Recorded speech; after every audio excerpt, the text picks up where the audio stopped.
नमस्कार दोस्तों, बहुत बहुत स्वागत है कृति भूमि न्यूज़ पर। इस वक्त मैं लाइव तस्वीरों में आपको दिखा रहा हूं एक ऐसी बस्ती जो कुरुक्षेत्र में है, जहां पर आज तक कोई भी प्रशासन ना तो कभी आता है, ना कभी मदद करता है, ना सरकार की स्कीम्स यहां पर पहुंचती है। इस तरह के बहुत सारे बस्ती वाले लोग जो बहुत टाइम से 50 सालों से, इनका कहना है कि 50 सालों से हमारे ऊपर आज तक किसी सरकार ने कुछ भी मदद करने की नहीं सोची और हम लोग बेघर की तरह ज़िंदगी जी रहे हैं, एक परेशान ज़िंदगी जी रहे हैं। एक सरकार का नारा है, अगर बात करें हर सरकार अपने आप को नारा देती है सबका साथ सबका विकास की बात करें, तो यहाँ पर कैसा हो रहा है अभी आपको लाइव तस्वीरों में दिखाएंगे। बेटी पढ़ाओ बेटी बचाओ का अभियान के ऊपर किस प्रकार काम चल रहा है वो आज हम दिखाएंगे। और इसके अलावा आपको आयुष्मान जो कार्ड है जो गरीबों के लिए बनाया गया था, क्या वो इन सबको मिला है, इसके ऊपर भी बातचीत करेंगे।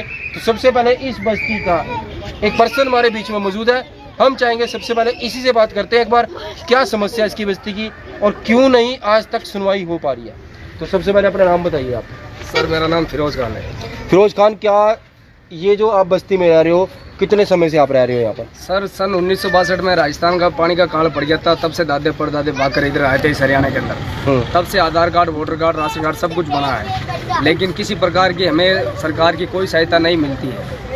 आज सरकार बोलती है सबका साथ सबका विकास, पर ऐसी कोई योजना हमारे पास नहीं मिलती है। हमारे बच्चे सारे के सारे 300 परिवार है, लड़कियां भी है जो सबके सब आज 21वीं सदी होने के बावजूद भी सबके सब अनपढ़ है। हम भी बच्चों को पढ़ाना चाहते हैं, लिखाना चाहते हैं और देश का नागरिक बनाना चाहते हैं, लेकिन कोई सरकार आती ही नहीं है। हमारे किस तरह हम जी रहे हैं, किस तरह रह रहे हैं, किसी सरकार को कोई फर्क नहीं पड़ता। आज 50 साल से भी ऊपर हो गए, लगभग दादे परदादे भी यहीं पे रहते हैं, लेकिन कोई प्रशासन, कोई भी सरकार, किसी भी प्रकार का कोई भी आदमी हमें पूछने भी नहीं आता है, क्योंकि इंसान होते हुए भी हम जानवरों जैसा जीवन जी रहे हैं। ना हमारे पास रहने के लिए ज़मीन है, ना पीने के लिए पानी है, खाने के लिए रोटी किसी किसी के पास भी, वो भी भले भले जो लोग हैं, भाईचारा है, वो मदद कर देते तो मिल जाती है। क्योंकि आज बच्चे की जो शिक्षा होती है, जो भविष्य होता है, वो पढ़ाई से होता है, और वो पढ़ाई तब होती है जब निश्चित ठिकाना होता है। आज हमारे पास निश्चित ठिकाना नहीं है, दूसरों की ज़मीन पे पड़े हैं और लगभग 50 साल से ऐसे ही दरबदर की ठोकरें खा रहे हैं। और इन बच्चों की कंडीशन देखो, आज कम से कम 100 से अधिक बच्चे होंगे जो ये बिल्कुल अनपढ़ के अनपढ़ है, और किसी भी प्रकार के जो सरकारी स्कूल है वो भी हमारे पास नहीं है, यहाँ तक भी पानी शौचालय भी नहीं है। देश की नारी है, आज देश की नारी का सबसे बड़ा मान सम्मान बेटी पढ़ाओ बेटी बचाओ बेटी पढ़ाओ। आज खुले में सोच कर ये हम अपनी बहू बेटी की इज्जत भी नहीं ढक सकते, इतना हमारा बुरा हाल है, इतनी बड़ी समस्या है। तो मैं सरकार से दरखास्त करता हूँ, एक बार आए और हम गरीबों के बारे में भी सोचें, और हमारा भी सपना है बच्चों को पढ़ा लिखा कर देश का नागरिक बनाए, देश के लिए कुछ करे, पर लेकिन ऐसी कोई सुविधा हमारे पास नहीं पहुंचती है, ना किसी प्रकार का। विधायक से लेकर कर्मचारी से लेकर विधायक ने ये आश्वासन दिया, सर बोलते हैं जी ये हम नहीं करेंगे, ऊपर से सरकार करेगी। अब सरकार तक हम पहुंच नहीं सकते, उनकी हाथ लंबे, और हमारी कोई बात नहीं सुनता है, ना हमें कोई बढ़ने देता है, और वैसे भी झुग्गी झोपड़ी के अंदर आए तो उनकी बेइज्जती हो जाए, तो इसलिए वो हमारा कोई भी ऐसा काम नहीं करते। जब भी वादा पूरा नहीं हुआ, यहाँ तक कि जो आयुष्मान कार्ड गरीबों के लिए बनाए गए थे वो हमारे पास ना तो पहुँचे, न जाने कितने हमारे, इसमें कह नहीं सकता मैं दुख की कहानी, बिना आयुष्मान कार्ड के खातिर हमारे कई लोग मृत्यु के कारण हो गए। क्यों? पैसा है नहीं, और जिन अस्पतालों में जाते पैसा मांगते हैं, और आयुष्मान कार्ड हमारे पास है नहीं, ना उसकी सुविधा हमारे पास पहुंची है। आज लगभग 300 परिवार है मेरा, और कम से कम बूढ़े बच्चे लगाकर 300 है, लेकिन किसी के पास कोई भी कार्ड, कोई भी सुविधा है आज तक नहीं मिली है। लाइव दिखा रहा हूँ बस्ती की तस्वीरें, जहाँ पर महिलाएं भी हैं जो परेशानी की ज़िंदगी जी रही हैं। बस्ती में किस प्रकार के लोग रह रहे हैं, तो एक ये तस्वीर देखिए इस घर की। फिरोज की एक और बात है कि यहाँ पर बिल्कुल भी लाइटिंग की कोई प्रॉब्लम नहीं है, जबकि पड़ोस के कुछ लोग हैं जो यहाँ पर, क्या बोलना चाहोगे लाइट के बारे में, बिजली के बारे में? क्या कहेंगे? बिजली के बारे में ये बोलना चाहते हैं कि आखिर में हम भी इंसान है, गर्मी इतनी है कि कम से कम 41% डिग्री से भी ज़्यादा है, और आज जरा से भी हवा ना मिले तो इंसान मरने के कारण हो जाए, जबकि पानी की सुविधा तो बिल्कुल है ही नहीं, और पानी और लाइट सबसे ज़रूरी है। बड़े बड़े मच्छर है, डेंगू हो जाए तो हमारे बच्चे बिना इलाज के भी मर जाते हैं। तो सरकार से हम दरखास्त करते हैं कि ज़्यादा से ज़्यादा हमारे बारे में रोज बताओ, अंदर पक्के और टीवी दिख रहा है, ये कैसे चलते हैं फिर? ये सर हम किराए पे देते हैं उनको लाइट, तो वो किराया लेते हैं हमसे, उनसे रात भर का गुजारा करते हैं। आप देख सकते हैं सर की है मैंने सीएम मुख्यमंत्री सीएम तो वहाँ से क्या आश्वासन दिया गया? वहाँ से ये आश्वासन दिया गया है सर कि बोलते भाई इस पिपली में तुम्हारा कोई भी समाधान नहीं हो सकता, तुम अपने गाँव चले जाओ। मैं डीसी साहब के भी पास गया, डीसी साहब ने भी मेरे को ये बोला भाई तुम्हारा कोई समाधान नहीं हो सकता है।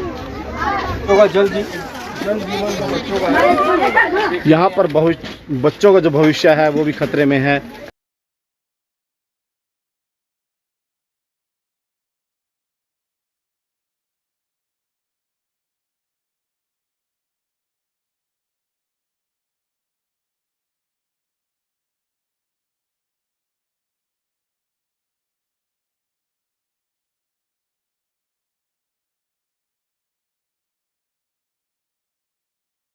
एक मैं और पूछना चाहूँगा इनसे कि यहाँ के जो पुरुष हैं बस्ती के, वो अपने खर्चा पानी के लिए क्या काम कर रहे हैं? सर करना तो हम पढ़ाई चाहते हैं, लेकिन हमारी हालात और कंडीशन ऐसा है सर कि हमारे बच्चे जो बड़े बुजुर्ग हैं जो वो स्टिकर का काम करते हैं, गाड़ी की सजावट का, जबकि ये कोई काम जरूरी नहीं है। जिसका शौक होता है वो लगवाता है, लेकिन फिर भी पापी पेट के लिए जाना जरूरी है ताकि 100-200 लाते हैं अपने खर्चे के लिए, अपने बच्चों का जीवन पालन पोषण करते हैं। और औरतें लेडीज़ है जो बहुत खर्चे की तंगी होने की वजह से मांग खाकर भले आदमी उनकी मदद करते हैं, उनसे हमारा गुजारा चलता है। लेकिन सरकार की किसी भी प्रकार की हमें सहायता नहीं मिलती है, जबकि हम यहाँ 40-50 साल से लगभग रह रहे हैं। Aadhaar card, ration card, voter card सब कुछ बने हुए हैं। जैसे सर करने को तो बहुत सी सारी पार्टी आई है, लेकिन उन्होंने वादे किए, सपने दिखाए, लेकिन उनमें से कोई सपना पूरा नहीं हुआ। क्योंकि वोट मांगने के टाइम तो वो हमारे पैरों के हाथ लगा लेते हैं। क्योंकि अब हम अनपढ़ रह गए, पढ़े लिखे दुनिया, अगर पढ़ा लिखा आदमी हो तो वो मात भी नहीं खाता, ना किसी के जांचे में आता है। पर वो अनपढ़ रह गए, इसलिए किसी पे भी विश्वास कर लेते हैं। आज वो जब वोट मांगने आते हैं तब तो हमारे सामने बोलते हैं ये बनवा देंगे, स्कूल बनवा देंगे, तुम्हारा ये जमीन दिलवा देंगे। लेकिन जब वोट इलेक्शन जीतने के बाद हमारे को यहाँ पूछने तक नहीं आते कि तुम कैसे रह रहे हो, कैसे जी रहे हो। उल्टा हमें उनके पास एरिया घिस के जाना पड़ता है, लेकिन जाने के बावजूद भी वो हमारी बातों पर अमल नहीं करते हैं सर। जो पढ़ाई के ऊपर कोई बच्चा बोलना चाहता है?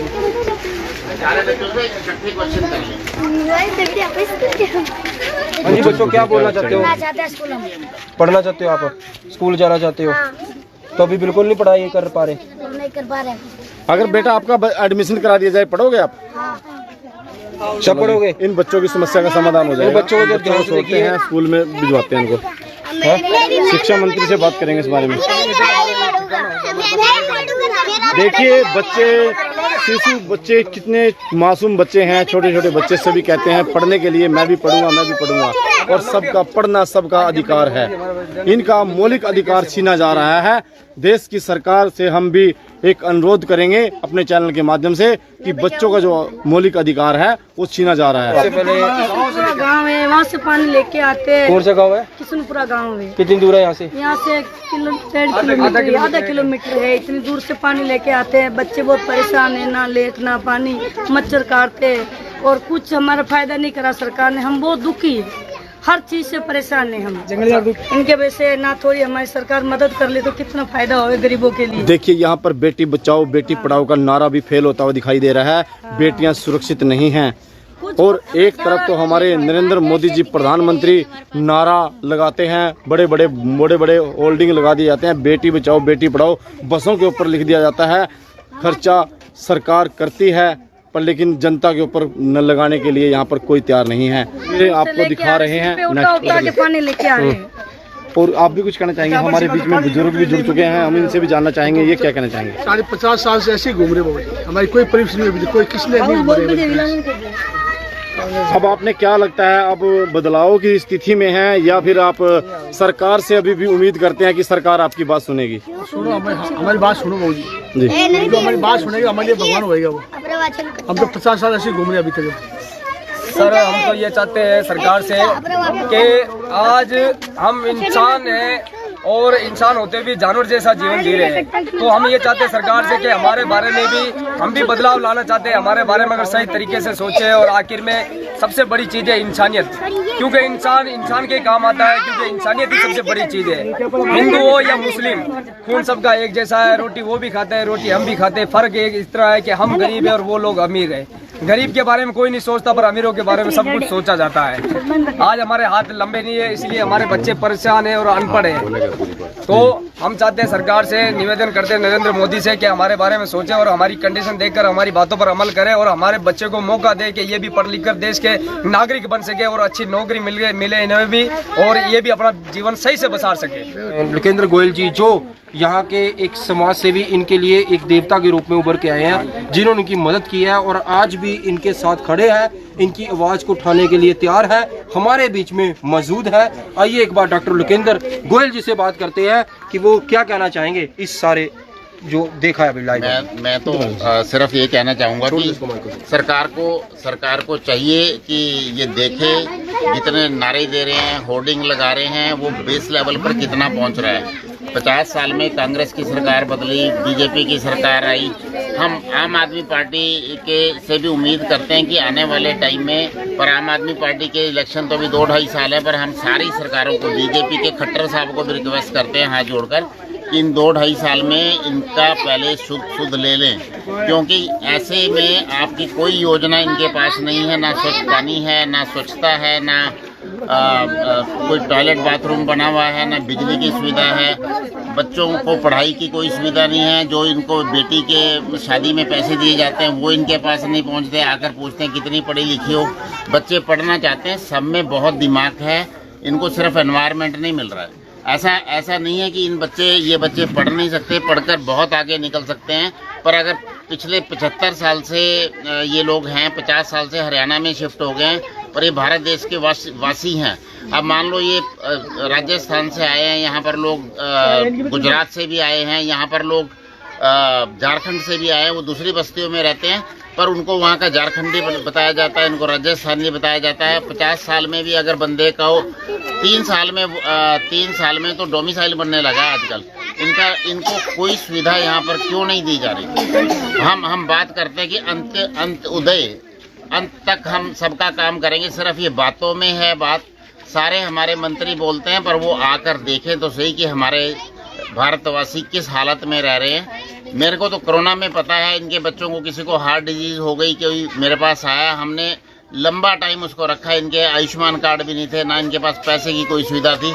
जितना मेरे से हो सका है मैं तो ये चाहता हूँ कि मेरी सीढ़ी जो चढ़ जाए वो बच्चे की जान बच जाए, क्योंकि जान तो करोड़ों में भी नहीं खरीदी जा सकती। पर मैं अकेला बंदा कितना काम कर सकता हूँ।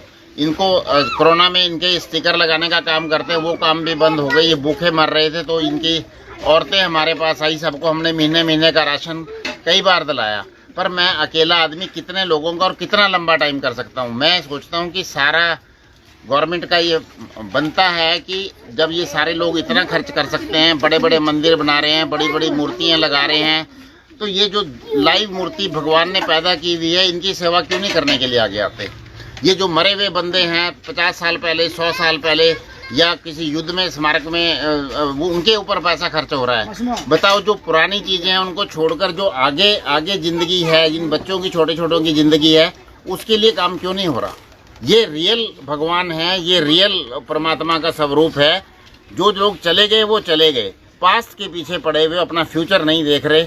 हमारी हाथ जोड़कर सारे ही पॉलिटिशियन से, बिना ए पॉलिटिकल होकर मैं कह रहा हूँ कि कम से कम अपने देश को तरक्की के रास्ते पे डालने के लिए इन बच्चों की सुध ली जाए, इन बंदों की सुध ली जाए, कम से कम इनके पेट में रोटी डले, नहीं तो ये भारत कभी उभरेगा नहीं। हमारे बीच में इनकी धर्मपत्नी यानी कि डॉक्टर साहिबा भी मौजूद है, जो महिलाओं के दर्द को उठा रहे हैं। एक बार मैं डॉक्टर मैम से भी बात करना चाहूँगा कि आप क्या कहना चाहोगे? आज महिलाओं के दर्द आपको दिख रहा है और आप क्या कहना चाहोगे? छोड़ दीजिए। देखो जी, टॉयलेट की सुविधा ना होना, खुले में शौच जाना, इससे शर्मनाक हमारा देश हमारे लिए कुछ नहीं कर सकता। जैसे जैसे जवान होती लड़कियां, जवान होती क्यों, छोटी लड़कियां, हम कहते हैं कि हर इंसान की एक डिग्निटी होती है, मतलब उसकी गरिमा है जीवन की। पर जब हमें खुले में शौच करना पड़ता है, हमारी गरिमा कहाँ मेंटेन रह जाती है? कुछ ना करो, कम से कम 2 चीज़ें, एक तो सुलभ शौचालय या जो मोबाइल शौचालय है, जहाँ ऐसी बस्तियाँ हैं वहाँ जरूर रखे जाएं, ताकि बहनों को ये सारी प्रॉब्लम ना आए। दूसरा, पीने का पानी। देखिए, पीने का पानी उपलब्ध कराना सबसे ज़रूरी है। इस गर्मी में ना पसीने चू रहे हैं, यहाँ तो ये बंदे 24 घंटे इस हाल में रह रहे हैं। पानी कोई 2 लीटर की बोतल में ला रहा है, जो जितना उठा के 2 लीटर 5 लीटर। पर आप ये बताओ, ना नहाने का, खाने का, पीने का पानी अगर उपलब्ध नहीं है तो इससे ज़्यादा हमारे समाज का फेलियर कोई नहीं हो सकता, क्योंकि समाज कोई एक व्यक्ति तो नहीं बना, सबसे मिलके।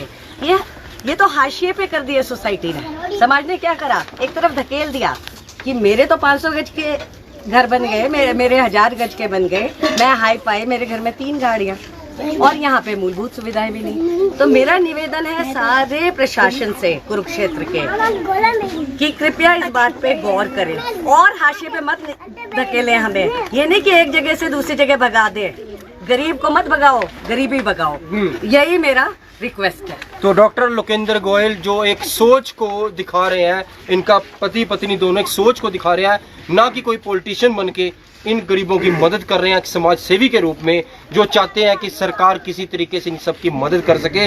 एक ऐसा व्यक्ति जो बढ़ चढ़कर इनके मदद कर रहा है, जो ऑलरेडी लोगों के लिए मेडिकल फैसिलिटी प्रोवाइड करा चुका है, खाने का सिस्टम करा चुका है, और वो अकेला आदमी नहीं कर सकता। दोस्तों, कृति भूमि न्यूज आपको एक ही बात कहना चाहेगा, एक अकेला आदमी, एक अकेला परिवार कब तक करेगा? इनको भी मदद की जरूरत है और ये सरकार की मदद के बगैर नहीं हो सकता। इसलिए हम कृति भूमि न्यूज चैनल पर भी आप सबको, सरकार की जिम्मेवारी है, मदद की बात नहीं है।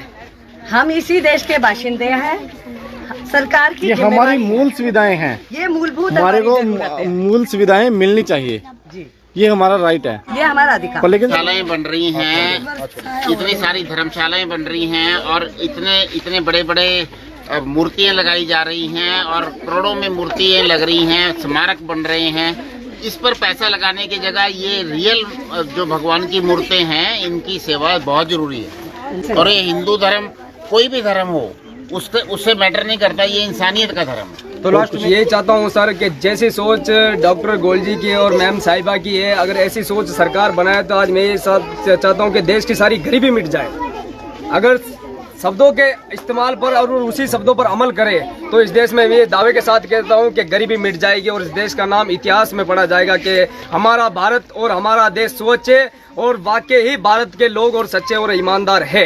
तो गरीबों और इंसानों के बारे में सोचते हैं, लेकिन ऐसा कुछ हो नहीं रहा है। हमारे बारे में ना सोचो, आने वाली जो नस्लें हैं वो भी भारत के ही गुण गाएगी, लेकिन जब नस्लें भी ऐसे हाल में और ऐसी मजबूरी, ऐसी परिस्थिति देखेगी तो वो कैसे गुण गाएगी? तो वो लोग तो यही सोचेंगे कि आज हमारे माता पिता वो उन्होंने जीवन सारा इंसान होते भी जानवरों जैसा जिया और आज हमारी पढ़ने लिखने की उम्र है, हम भी आज अनपढ़ रह गए। 21वीं सदी में होने के कारण भी आज हमारे बच्चों का भविष्य खराब हो रहा है और हमारी बहू बेटियां जो सरेआम शौचालय नहीं है, जो हम उनकी इज्जत भी नहीं ढक पा रहे हैं। ये सरकार के लिए और हमारे लिए बहुत शर्मनाक की बात है, क्योंकि ये बेटी हमारी नहीं, सरकार की और हमारे देश की है। और देश की बेटी के बारे में अगर सरकार सोचेगी तो इसमें हमारी बेटियों को सबसे बड़ी इज्जत मिलेगी। तो मैं सरकार से दावे के साथ यही कहता हूँ कि जितना भी सारा जो इस हिंदुस्तान के अंदर है, हमें एक बनाए और हमें सुविधा दे और हमारे बच्चे को मौका दे। ऐसा मौका ना दे कि हमारे बच्चे बिगड़ जाए, जो इस देश से बाहर हो जाए, जो हमारे कहा ना सुने और कुछ ऐसी बातों में ऐसा गलत रास्ता पकड़ दे जिससे हमें भी पछताना पड़े और सरकार को भी पछताना पड़े। तो हमें एक सही मौका दे और एक अच्छी विद्या और अच्छी शिक्षा दे। तो अगर हमारे हालात देखें कि इनकी सोच के अंदर कैसे विचार है और कैसे नहीं, हम पढ़ाना लिखाना चाहते हैं, सरकार के दायरे में रहना चाहते हैं। तो ग्राउंड लेवल पर कृति भूमि न्यूज धरातल पर आपको हर एक न्यूज इसी प्रकार अपडेट कराता रहेगा। इसी प्रकार हर एक दर्द की आवाज हम आपको दिखाते रहेंगे कृति भूमि न्यूज के चैनल के माध्यम से। जुड़े रहिए कृति भूमि न्यूज के साथ।